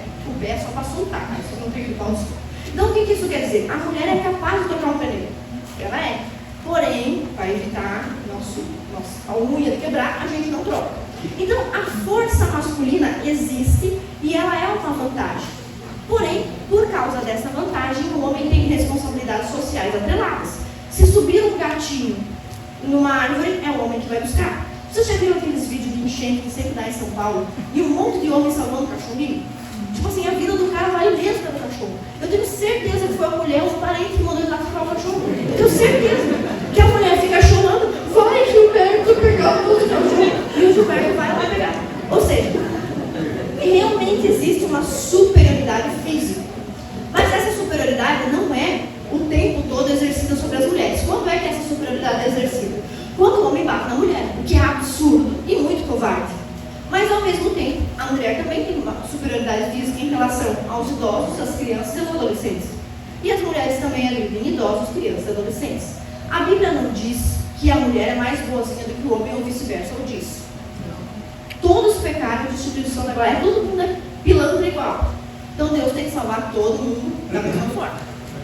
Se os homens têm essa vantagem física, será que as mulheres têm alguma vantagem? Sim, várias vantagens que podem ser observadas desde a mais tenra infância. Por exemplo, nós temos uma capacidade olfativa superior à dos homens. Por isso que a gente fala para os homens tomar banho antes eles virem morar com a gente. Eles não entendem isso porque a capacidade olfativa deles é inferior. Quem aqui já viu um primo, um tio, algum parente homem que antes do cara botar roupa, ele cheira a roupa? Ele já usou aquela roupa no dia anterior. A mulher está vendo daqui, eu estou vendo que a camiseta está fodida, horrorosa, não é para usar essa camiseta. E ele vai lá se certificar. Acho que dá para usar mais uma vez? Não, cara, não dá. Assim, a vida da mulher, ela sair catando as roupas usadas e esconder. Porque se depender do homem, ele bota mesmo. Porque ele não tem a mesma capacidade olfativa. Como é que isso se explica? Bom, você chega numa casa e a mulher começa, meu Deus, que cheiro ruim nessa casa. Que cheiro horroroso nessa casa. Mas o cheiro do que eu não estou sentindo nada. Deve ter um bicho morto. Já começa uma briga no casal. Por quê? Nós fomos ensinados que somos iguais, que temos que respeitar um ao outro, que todo mundo é igual. Não, nós temos que respeitar porque somos diferentes. Se a sua mulher está dizendo que tem um cheiro ruim, é porque alguma coisa já está acontecendo que ela já sentiu, tu vai sentir só amanhã. Porque tua capacidade olfativa é inferior. Outro exemplo, capacidade auditiva. Na sala de aula, vocês já viram que os meninos aparentemente são mais burros que as meninas, percebeu isso? Na infância, já viram? O professor chama o seu Pedro e a dona Érica. O seu Pedro e a dona Érica são mãe do João e da Joana. Olha, seu Pedro, a Joana é um amor, a letra dela é maravilhosa. Não tem nada a ver com inteligência isso, tem a ver com estética. A letra dela é linda, o caderno é um capricho, também não tem nada a ver com inteligência. Ela é quietinha, respeita o professor, também não tem nada a ver com inteligência. No entanto, o João, meu Deus do céu, o João, pai, o senhor tem que surrar esse moleque, porque ele não para sentado. Nada disso tem a ver com inteligência. Mas o seu Pedro e a dona Érica chegam e falam, meu Deus, por que a Joana é tão inteligente, o João é tão burro? Ele não é burro, ele é um homem. Ele quer correr, agredir, competir. E a Joana, ela quer fazer borboleta no caderno. O caderno que tem borboleta não é mais inteligente que o caderno que não tem borboleta. A menina usa 40 cores para estudar, o outro usa uma cor só. E os rabiscos horrorosos, não importa. Se você pegar o caderno do Einstein, a letra feia pra caramba. Mas então, o que está acontecendo? Os professores já estão imbuídos das doutrinas da teoria de gênero e não aceitam que as crianças são desde pequenininhas completamente diferentes. A carga hormonal é diferente. Então vamos falar sobre a capacidade auditiva. Os meninos sentam na frente ou no fundo da sala de aula? Porque eles estão formando uma latinha. Eles querem formar já uma cama. As meninas, elas sentam na frente. Por quê? Porque elas querem interagir com o professor. Existem exceções, lógico que existem. Tem meninos que sentam na frente, são super inteligentes. E o que os meninos de trás fazem com ele? Bullying, traidor. Foi lá com as menininhas. Fez a tarefa, né, seu marginal? Tu fez a tarefa, tu vai apanhar, hein? Aqui nós temos uma lei que nenhum menino faz tarefa, hein? E as meninas sentam na frente. Bom, as meninas têm uma capacidade auditiva superior. Ou seja, os meninos ouvem pior. Se os meninos ouvem pior, que sentam no fundo, as meninas ouvem melhor, sentam na frente, e 90% das professoras são mulheres, como é que fica o aprendizado dos meninos? Inferior. Por isso que eles são a maioria ao evadir as escolas. Fogem da escola quando podem. Já arrumam um emprego de engraxar. Já estou com a vida, já vou para a escola, não mais, pai, porque é muito chato. Porque lá é chato professora. Os meninos trabalham a partir da competição. Como é que eu faço para as meninas ficarem felizes? Meninas, pessoal, façam um grupo de 4. Ai, todo mundo vem comigo. Pronto, as meninas chatice. Eles sentam em grupo e ficam afrontando o grupo do lado. Porque os meninos eles trabalham por matilha. Nosso grupo aqui de 4, nosso objetivo é destruir o grupo do lado. Imediatamente isso. O grupo das meninas de 4, não. As meninas só olham para elas, elas são mais ridículas, não vão nem falar com elas para fazer a nossa tarefa. Os meninos trabalham com competição, as meninas trabalham com cooperação durante a infância. Como é que eu faço para o moleque resolver uma questão de matemática? Se eu quiser mesmo que ele resolva uma questão de matemática. Ou de português, porque os meninos não gostam de português. Por quê? Português é versinho, é chato. Como é que eu vou competir no português? Não dá. Na matemática dá. Termina primeiro, professor. Por isso os meninos são melhores na matemática, as meninas são melhores no português. O professor tem que estimular a competição para o menino gostar de estudar. Se ele pegar uma bola de basquete, competição em movimento, aqui ô fulano, vocês dois, e aquela cesta lá, vocês vão fazer agora um triângulo com um ângulo oblíquo. Eu quero um ângulo oblíquo. Eles vão fazer. Agora um ângulo reto. Vão fazer. Por quê? Competição, movimento. Agora, se você disser assim, ó, vamos dar uma caixa de bombom para quem terminar, os meninos vão fazer. Agora, se você disser assim, pessoal, vamos nos unir, juntos fazer essa atividade, acabou todo o incentivo. Eu não quero unir nada com nada, professora. Não vou fazer essa atividade. Os homens, eles são essencialmente competitivos, as mulheres não entendem isso. Hoje, se tivesse alguém com um vestido igual ao meu, eu tinha dito que eu estava com dor de barriga e ia para minha casa, para não ter que dar palestra. Por quê? Não quero ninguém se comparando comigo, eu não quero competição. As mulheres costumam andar com gente do mesmo nível que elas. Por exemplo, as mulheres de médico andam com as mulheres de médico, certo? Aí as mulheres de mecânico andam com as mulheres de mecânico, que nem falam com as mulheres engraxadas. Cada um no seu quadrado. Já os homens, eles gostam de andar com quem está muito acima deles. Esses dias eu cheguei em casa, meu irmão estava faceiro. Falei, cadê o guri? Achou um pinto no lixo? Não, o que foi, guri? O que tu tá? Meu Deus do céu, cara. O que foi? O que foi? O meu chefe comprou um Porsche. Eu falei, tá, foi ele ou foi tu que comprou um Porsche? Foi ele. Tu tá feliz por quê? Porque é muito massa. Tu pisa e tu sente. Eu falei, tá, cara, mas o teu chefe comprou um Porsche. Tipo, se fosse eu e a minha amiga tivesse emagrecido 2 quilos, eu ia chegar em casa, mãe, aquela ridícula emagreceu 2 quilos. Tenho certeza que tá doente. Por quê? A gente não quer competir. Os homens, eles saem de casa para competir. Olha que coisa louca. Eles dizem assim pra mulher, vou botar uma roupa, vou dirigir até o campinho, vou pagar 10 pila para ficar correndo atrás de uma bola para talvez ainda perder o jogo. E as mulheres ficam, cara, não é possível. Ele deve estar distraindo, porque ele não vai jogar bola. Porque é uma coisa completamente sem nenhum atrativo. Tem zero atrativo nisso. E depois ainda vão comentar o jogo. Que já não tinha graça o jogo, imagina o comentário. Então as mulheres, elas não conseguem entender porque os homens são tão competitivos. Se algum dos homens aqui encontrar com o Neymar na rua, cara, Neymar, o Neymar tinha uma foto comigo. Êxtase. Se alguma de nós encontrar com a Gisele Bündchen, a gente vai, tem que ter alguma coisa errada essa mulher, não é possível. Essa unha encravada, esse cabelo moroso, alguma coisa tem desidratada dessa pessoa, porque são jeitos diferentes que se manifestam. Por quê? Por que é assim? Os homens recebem, quando eles estão na barriga da mãe, não é depois, uma carga muito superior de testosterona. Isso faz com que eles sejam mais competitivos no mercado de trabalho e em qualquer outro lugar. Os homens competem por amizade sem problema nenhum. Quem tem 2 filhos homens, os moleques estão se surrando e 5 minutos depois eles estão brincando. Tem 2 filhas mulheres, elas ficam 3 dias sem falar uma com a outra, dormindo no mesmo quarto.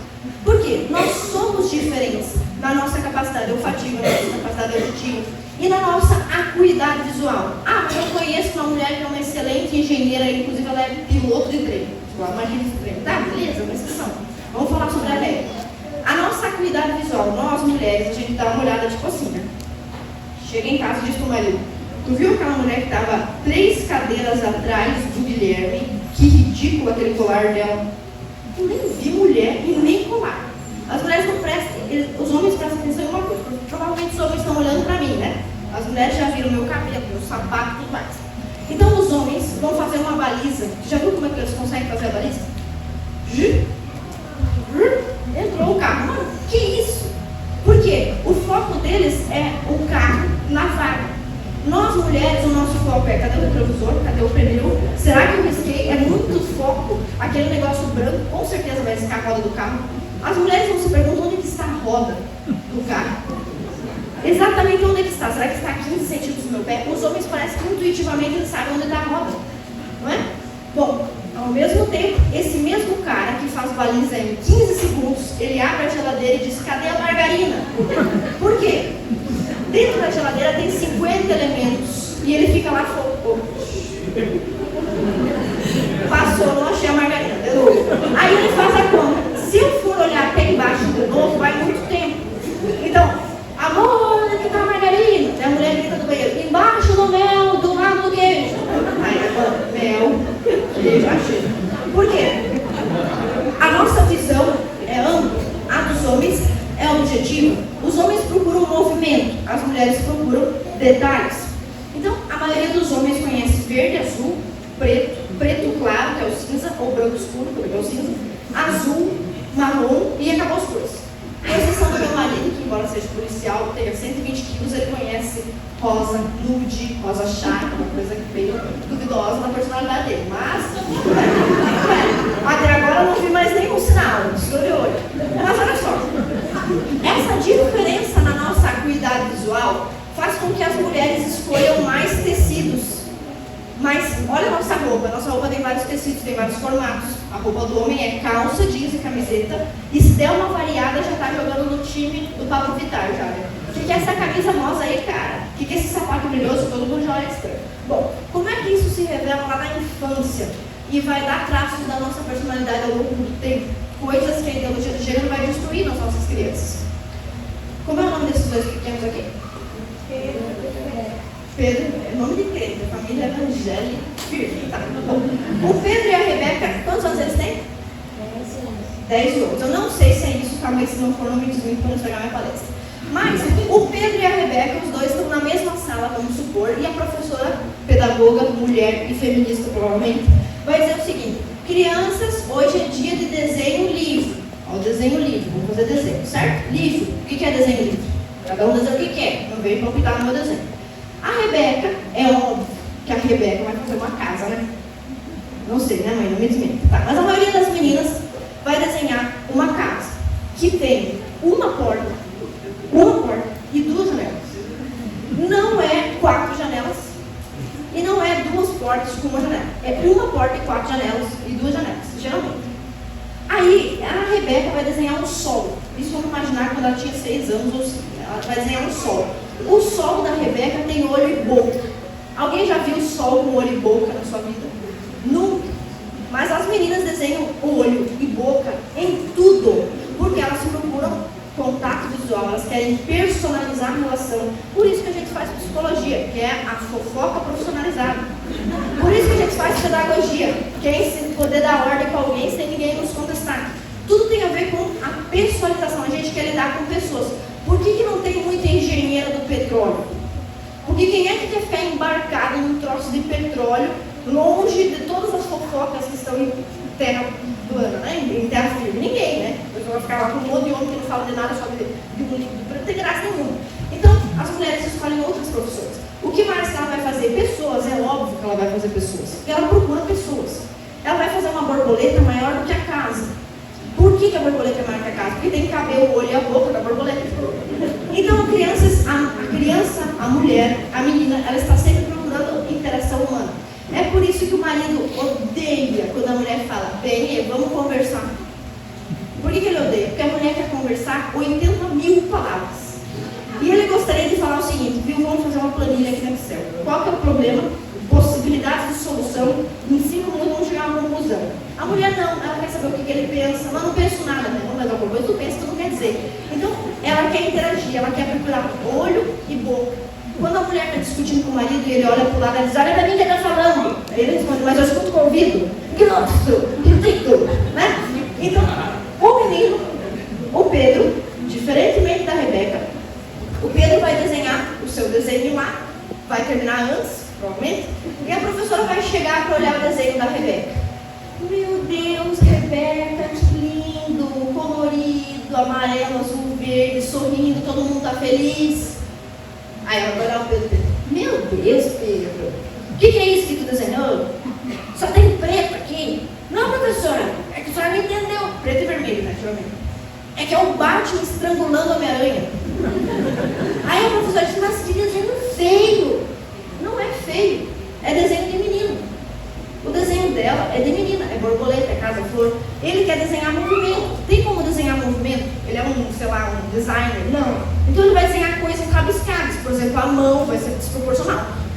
dando um soco, então vai ser uma mão assim, vai dar volta na folha. E a professora vai olhar para aquilo e vai achar horroroso. Outras cores que ele vai usar, vermelho e preto. Se ele for desenhar uma moto vermelha com a roda preta. Um carro vermelho com a roda preta. Então o homem não precisa saber várias cores, porque tudo que ele quer só tem duas cores. O homem de palitinha preta, o sangue que está saindo do cara é vermelho. O carro tem as rodas pretas. E tudo isso se reflete na nossa personalidade, na nossa forma de lidar com tudo depois. Os homens vão fazer engenharia civil, engenharia elétrica, engenharia mecânica. Quando os homens forem fazer faculdade de medicina, eles vão fazer cirurgia cardíaca. Cirurgia na mão. Pensa um médico especializado em fazer cirurgia na mão. Que profissão chata. As mulheres não querem essa profissão. Então o paciente está dormindo, não dá nem para conversar com ele. Então elas vão para a equipe de saúde da família do postinho, que a pessoa está acordada e ainda tem uma fofoca para voltar. A dona Neide, eu não acredito, ela pegou essa doença que vai sair da casa dela, é suja, vai ter que limpar. Então é uma relação mais interativa. É lógico que isso se reflete nos salários, na posição do mercado de trabalho. Quem ganha mais? Uma psicóloga, uma pedagoga ou um engenheiro de petróleo da Petrobras? Um engenheiro de petróleo da Petrobras. Quem ganha mais? Um médico cirurgião, um neurocirurgião que opera a caixa craniana, ou uma dermatologista que tira espinha no rosto do adolescente. Quem ganha mais? Mas o neurocirurgião não é atrativo para a mulher porque o paciente está dormindo. Não tem como falar com ele. Como é que tu ficou com a sua cabeça dessa forma? Ele não vai responder. Não tem olhinho e não tem boquinha. Não tem graça. Então tudo isso tem a ver com a desconstrução da nossa masculinidade, da nossa feminilidade, através desses movimentos ideológicos. Pastor, quanto tempo eu tenho? Mais de 1h30? 10 minutos. Eu não estou com relógio. Ele nem tem relógio, pessoal. Ele disse que ninguém vai trabalhar amanhã, vai decretar feriado. Vai sentindo o povo. Não o povo que vai dizer, né? Tá bom, então mais 1h15 minutos. Bom, vamos lá. As teorias feministas de gênero, elas precisam fazer então. Primeiro, a mulher achar que ser mulher é ruim. Então, se ser mulher é ruim, quais são as alternativas? Ser homem. É muito difícil, certo? Não tem como. Então a gente vai acabar com as distinções de sexo, dizendo que não existe coisa de homem e não existe coisa de mulher. Vocês já ouviram isso, né? Ah, não tem nada a ver, não existe coisa de homem, não existe coisa de mulher. Aí passa um caminhão de cimento, a mulherada corre toda, né? Passa um caminhão de esmalte, os homens correm tudo. Bom, então o que acontece? As pesquisas científicas, elas mostram que as diferenças entre homens e mulheres, elas não são só físicas. Como elas são hormonais e fisiológicas, elas afetam o nosso comportamento, a nossa forma psicológica de lidar com a vida, a nossa forma de se inserir no mercado de trabalho e a nossa forma de se relacionar com o nosso cônjuge. Se nós crescermos ou passarmos a nossa adolescência toda ouvindo dizer que homens e mulheres são iguais, todo o trabalho essencialmente natural do nosso sexo vai parecer enfadonho ou injusto. Os homens não ficam ouvindo isso, certo? Não sei por que eles são meio blindados disso, mas as mulheres ouvem. Então vou dar um exemplo. O seu Pedro e a dona Érica, um dia comum, um sábado comum, eles trabalharam uma semana toda. A dona Érica gostaria de dormir até mais tarde. Porém, a Joana e o João, que são os bebezinhos da dona Érica, acordaram às 5h45 no sábado, que é no momento em que a gente passa a rever a nossa vontade de filho, né? 5h45 no sábado, gritando, chorando com vontade de ir para Disney. Aí ela levanta e vai. Daí ela começa a fazer a comidinha para as crianças. Daí o moleque vai lá e derruba um litro de leite em cima do sofá. Daí ela vai lá e limpa. Chega um momento do dia dela em que ela olha para aquela confusão e diz assim: que droga, eu só estou fazendo isso porque eu sou mulher. Eu sou oprimida. Se eu fosse homem, eu duvido que eu estaria fazendo isso aqui. Que droga de vida, que não sei o que. E aí ela já está reproduzindo um discurso feminista, porque ficar cansado não tem problema nenhum. Agora, atrelar o seu cansaço à sua condição de nascimento, dizer que é horrível ter nascido mulher porque é isso que me deixa cansada, como se os homens não estivessem cansados também. Bom, aí a mulher vai atribuir tudo isso ao seu sexo, vai começar a desprezar a sua própria identidade.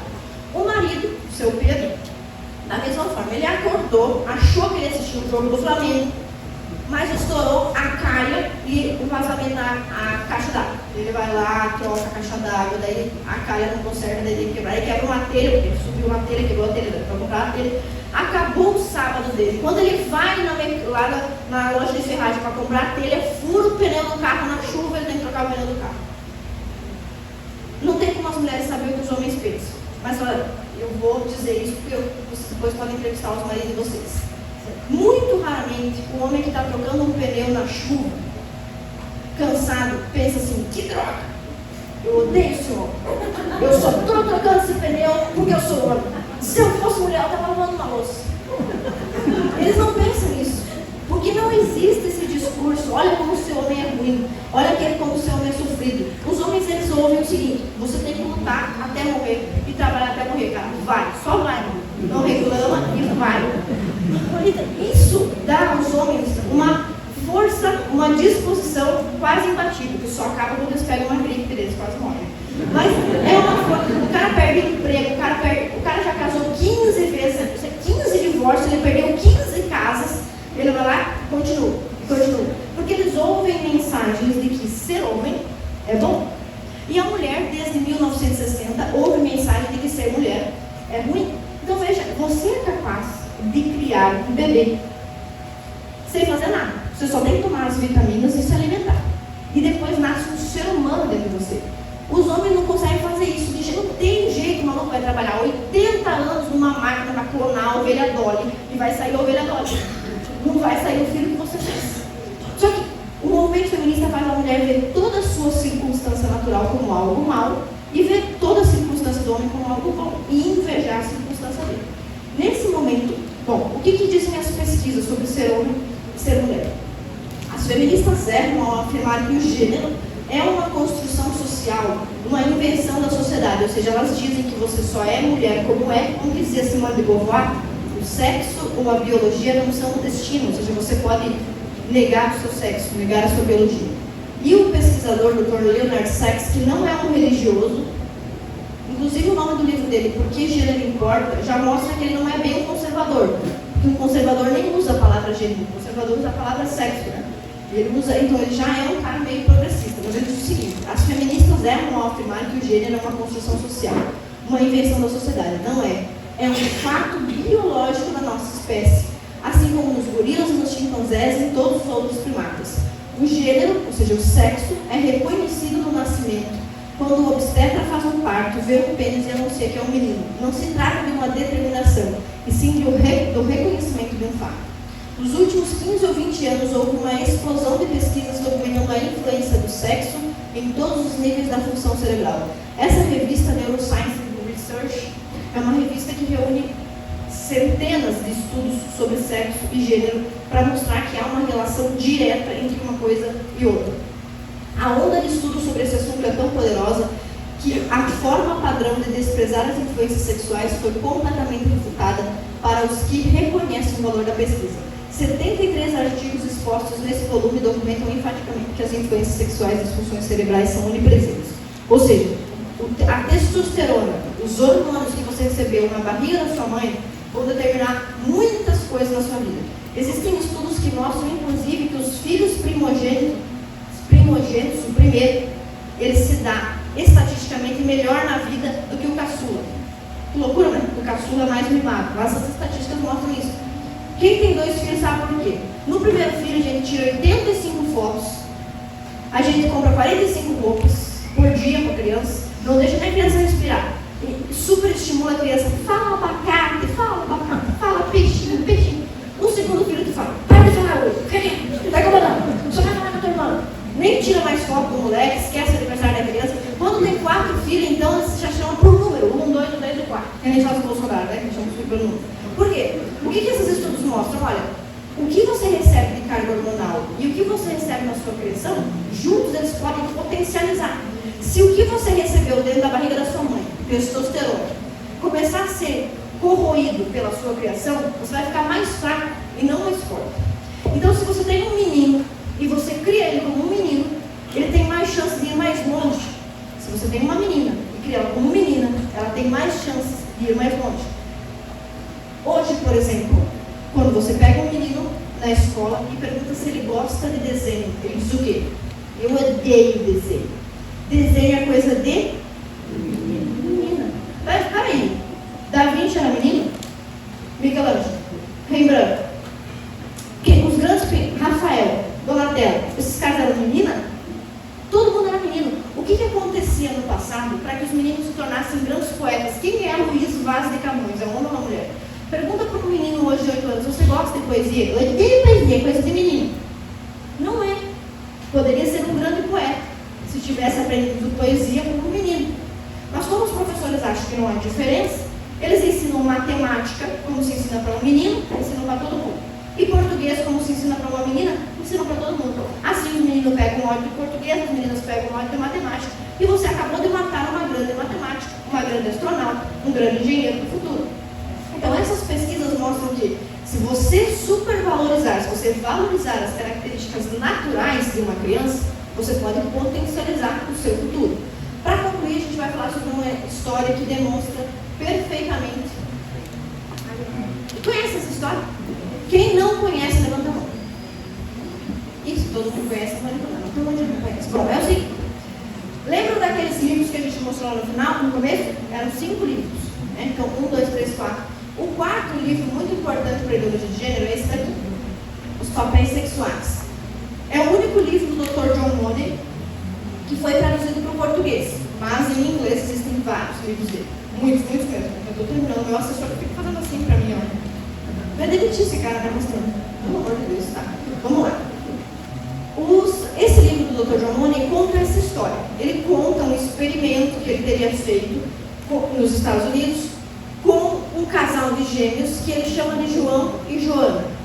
João e Joana, na verdade, era Brian e Bruce, 2 irmãos gêmeos.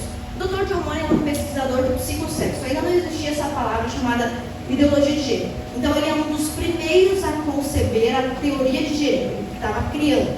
E ele deu o nome de psicossexo, ou seja, o sexo que eu tenho na minha cabeça, que eu sou, que não tem nada a ver com o sexo natural. Bom, o Dr. John Money, ele recebeu no consultório dele um casal que tinha 2 filhos gêmeos, o Bruce e o Brian. O que aconteceu com o Bruce e com o Brian? Era um casal normal, uma família normal, que tinha irmãos gêmeos. Os meninos apresentaram um quadro de fimose, ou seja, eles precisavam fazer uma cirurgia no pênis. Então a mãe pegou os 2 menininhos gêmeos e levou eles no médico. Quando chegou no médico, o primeiro menininho, o Brian, foi submetido a uma cirurgia com uma coisa que queima, assim, tipo um bisturi aquecido. Esse instrumento aqueceu demais e acabou necrosando o pênis do menininho. Então, com 6 meses, ele perdeu o pênis. Necrosou, estragou o pênis do menino. A mãe ficou absolutamente apavorada e olhou para o irmão gêmeo, que era o Bruce, e disse: eu não vou fazer cirurgia desse menino, para não correr o risco de acontecer com ele, porque aconteceu com outro. 4 meses depois, o Bruce teve uma reversão no seu quadro de fimose, ou seja, ele ficou saudável sozinho. Imagina a cabeça dessa mãe: meu Deus, eu acabei de mutilar um filho meu. Se eu não tivesse feito nada, meu filho não teria sido mutilado, estaria aí tranquilo, normal. Então a família começou a se sentir mal e tal, e começou a procurar uma solução. Um dia eles assistiram um programa na televisão onde o Dr. John Money estava apresentando um travesti, um transex.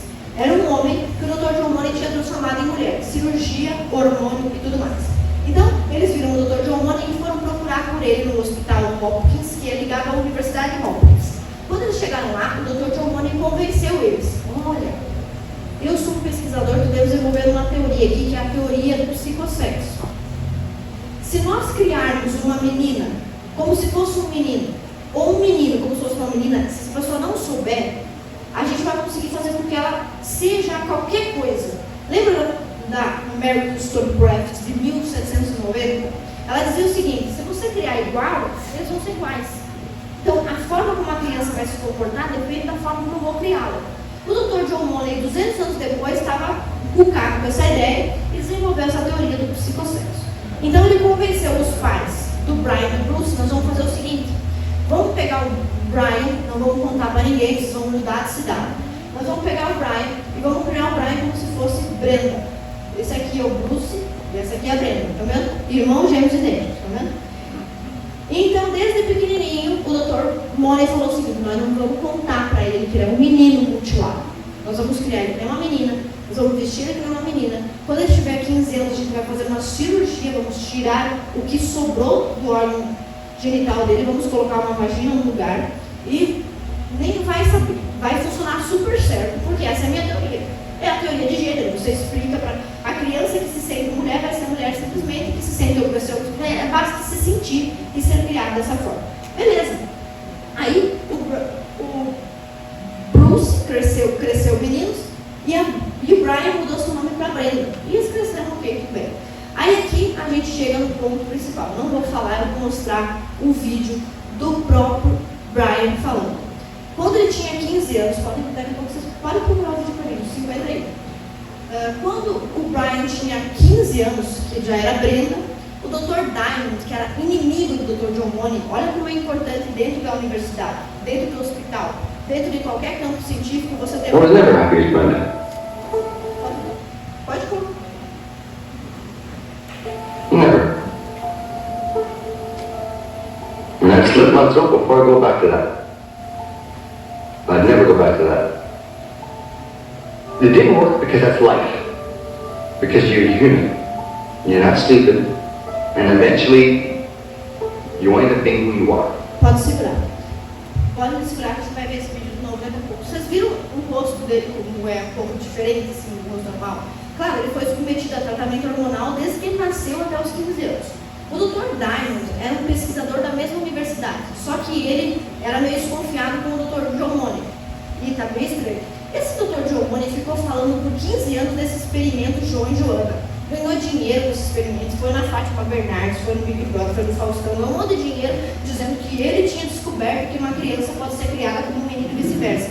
E agora, faz mais ou menos 5 anos que não ouço falar do caso. O que aconteceu com a grande descoberta do João e da Joana?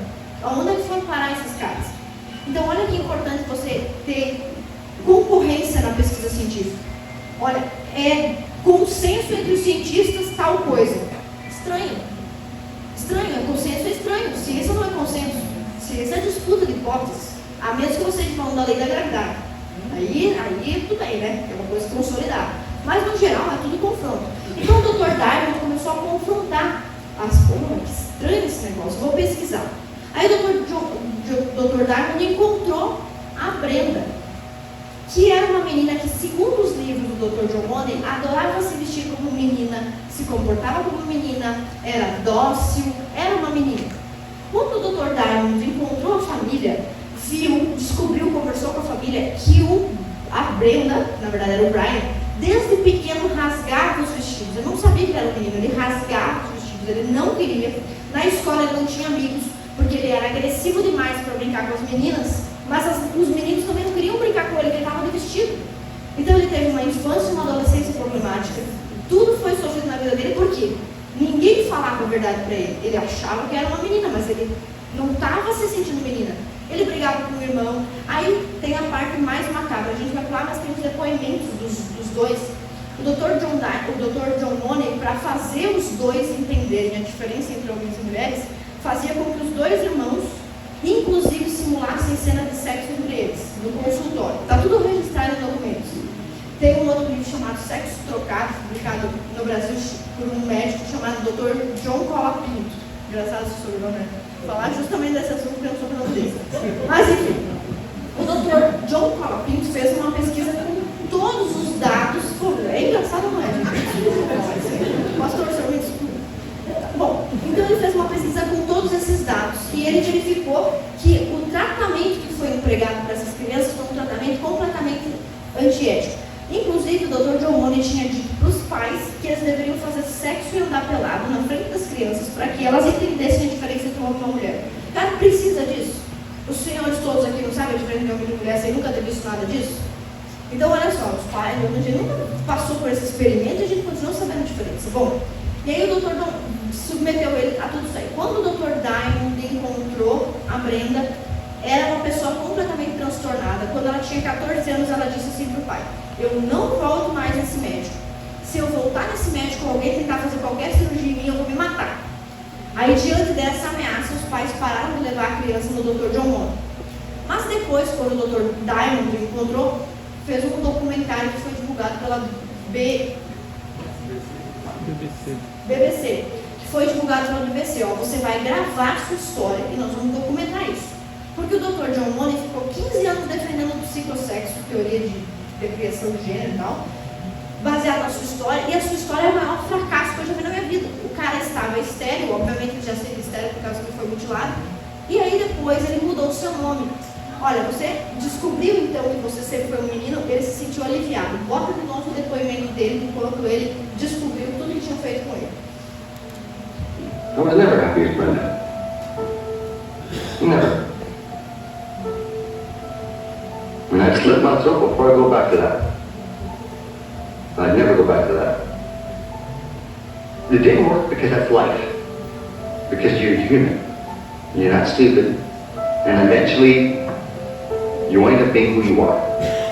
Bom, as pesquisas mostram que, veja, existe disforia de gênero, que é uma criança ou um adolescente que não se sente identificado com o seu próprio gênero. Mas as pesquisas mostram que até a puberdade, até chegar na puberdade, na idade ali dos 14 anos, 90% das crianças com disforia de gênero simplesmente se adequam ao seu sexo de origem. É um sexo de nascimento, que é a coisa mais natural. O que é mais fácil?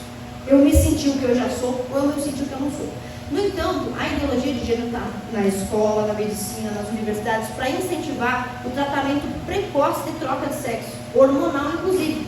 Bom, quando eu era jovem, criança, eu achava que eu era Power Ranger rosa. Ou não sou Power Ranger rosa. Depois eu achava que era rainha, eu achava que eu era Xena. Vocês lembram assistindo Xena? Eu tinha certeza, convicção que eu era Xena. Quando eu tive meus 12, 14 anos, eu percebi que eu não era nem a Xena nem o Power Ranger rosa. Mais ou menos nessa mesma idade, eu também percebi que eu era uma menina e que depois eu ia casar com um menino e tudo mais. Então, 90% dos casos de disforia são resolvidos naturalmente. E mesmo assim, esses casos são a minoria. A maioria das crianças se identifica normalmente com o seu sexo de origem. Bom, esse caso do David Heimer é importantíssimo, porque não adiantou reverter a história. Depois, o Dr. Diamond encontrou e disse, tá, então você vai voltar a ser homem? Eu vou ser homem. Foi um grande alívio descobrir que eu sempre fui um homem, eu sempre me senti um homem. Mesmo sem saber que eu era um homem, porque eu era um homem no fim das contas. Mesmo sendo um homem mutilado, eu preferia ter sido um homem mutilado. E que nome você quer escolher? E ele escolheu o nome David, por causa da história de Davi e Golias. Ou seja, uma criança pequena, um bebê recém-nascido, tendo que lidar com um médico, um doutor da Universidade de Hopkins. E ele se sentia como um vencedor. Bom, finalmente eu venci, recuperei a minha sanidade mental. Só que, mesmo tendo se casado com uma mulher que já tinha 2 filhos, ele não podia ter filhos, algum tempo depois de divulgar essa história no BBC, o David Heimer cometeu suicídio, porque não conseguia lidar com sua própria história. Além disso, o irmão, Bruce, também foi encontrado morto depois de uma overdose. Então, se especula que ele também tenha se suicidado. Porque imagina que você tem um irmão gêmeo e você pensa, cara, eu nunca percebi que meu irmão gêmeo era um menino, eu faço parte dessa mentira. Além disso, o pai e a mãe se tornaram alcoólatras e esquizofrênicos. Então, a família inteira foi destruída pelo experimento do Dr. John Moore. Qual é a importância desse experimento?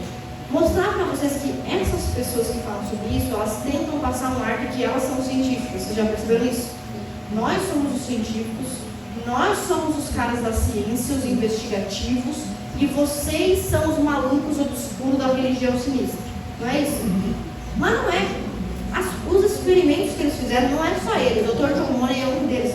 O Alfred Kinsey, que é um outro grande incentivador da revolução sexual, ele tinha um dos experimentos dele com um pedófilo que havia abusado de 800 bebês. Esses caras são os cofundadores da revolução sexual, que depois virou a ideologia de gênero. A própria Simone de Beauvoir, que eu falei dela, escreveu O Segundo Sexo. A própria Simone de Beauvoir, ela foi processada, ela foi expulsa, afastada da universidade que ela dava aula em 1943, porque ela aliciava menores. Ela pegava meninas refugiadas da Revolução Russa e do nazismo, meninas de 14, 16, 17, 18 anos que iam estudar na universidade, refugiadas e pobres, fazia sexo com essas meninas e depois fazia com que elas fizessem sexo com o Sartre, que era feio com a desgraça. Se tiver alguma dúvida, pesquise se o Sartre era feio ou não. Por que ela fazia isso? Ele não era atraente, então ela trabalhava junto com ele, né, porque ele era mãe dela. Ela cooptava uma menina pobre, refugiada, que veio da Rússia, fugiu do nazismo, levava para casa, essa menina era pobre, podia morar num apartamento bonito. Então, essas mulheres estão por trás do movimento feminista. A própria Mary Wollstonecraft, essa de 1790, ela tentou propor um trisal para um cara, queria ver um trisal, um poliamor, em 1790. Essas são as pessoas que criaram a doutrina, a teoria feminista, que depois vira a teoria de gênero. Então, é muito importante a gente conhecer as raízes dos nossos pensamentos. Eu já falei demais, mas eu trouxe para vocês uma lista aí com o nome das principais feministas e virem o outro lado da folha. Se alguém se interessar por esse assunto e quiser continuar estudando, na coluna da esquerda tem os livros feministas das próprias feministas, que são importantes para quem quiser. Então, será que a deputada está inventando um bagulho aqui na frente da palestra? Então, você vai lá e lê os livros dela. E na coluna da direita tem livros antifeministas ou livros conservadores que servem para rebater. Se alguém aqui tiver curiosidade com alguns assuntos que a gente falou, esses livros aí você pode pesquisar na internet, a maioria deles você pode comprar na internet, e você vai ter a possibilidade de conferir na fonte que a gente está falando aqui. Então, num lado da folha você tem as raízes da origem da ideologia de gênero, como começou todo o movimento feminista, e do outro lado uma lista de livros. Espero que esse breve histórico tenha sido suficiente para você entender as raízes do movimento, mas se não for,